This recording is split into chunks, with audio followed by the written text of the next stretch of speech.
Since beginningless time, prophecy has shaped worlds, societies, generations, and ages. Empires and kingdoms rise and fall in the wake of prophecy. Therefore, behold, I send you prophets, wise men, and scribes.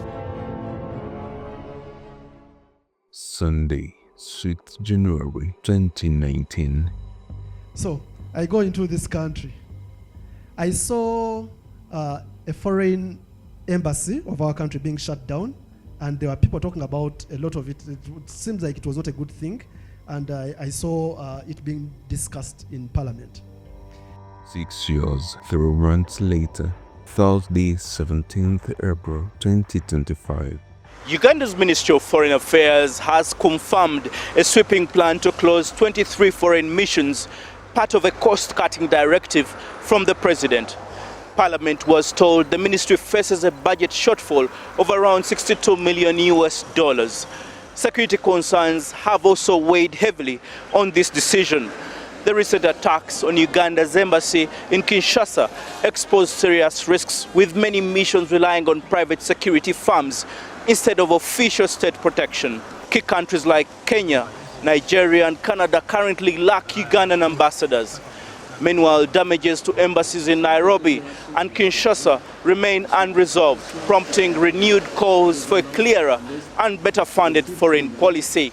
Prophet Andrew mentioned that this degradation in foreign affairs would not be a good thing, and indeed, reports indicate that the decision by the executive of the government of Uganda was driven mainly by severe financial constraints on Uganda.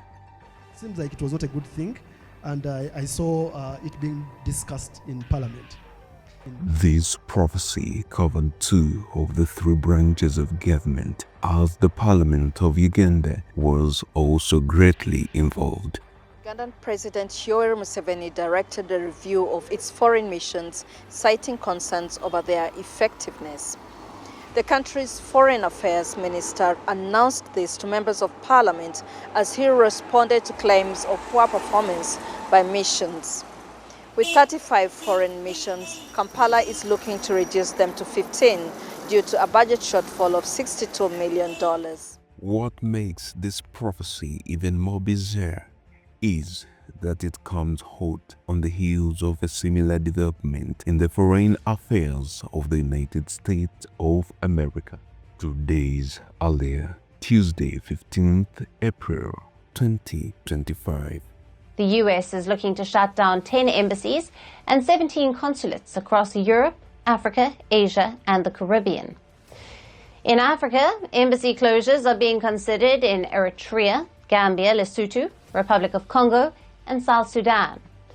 In South Africa, the US could shut its consulate, while diplomatic missions in Somalia may face downsizing despite their critical role in counter-terrorism. Now, the plan is still under review and would need sign-off from Secretary of State Marco Rubio or the White House. Embassy and consulate closures are also being considered in France, Germany, and the United Kingdom. But for Africa, the impact could be far more profound. Less diplomatic presence means greater isolation on the global stage. In total, the document recommends closing 10 embassies and 17 consulates around the globe, including missions in Europe, Asia, and the Caribbean. The list also includes 5 consulates in France, 2 in Germany, 2 in Bosnia and Herzegovina, and 1 in the United Kingdom, and 1 in South Africa, and 1 in South Korea. Also, I have spoken by the prophets, and I have multiplied visions, and used similitudes by the ministry of the prophets. Hosea chapter 12, verse 10.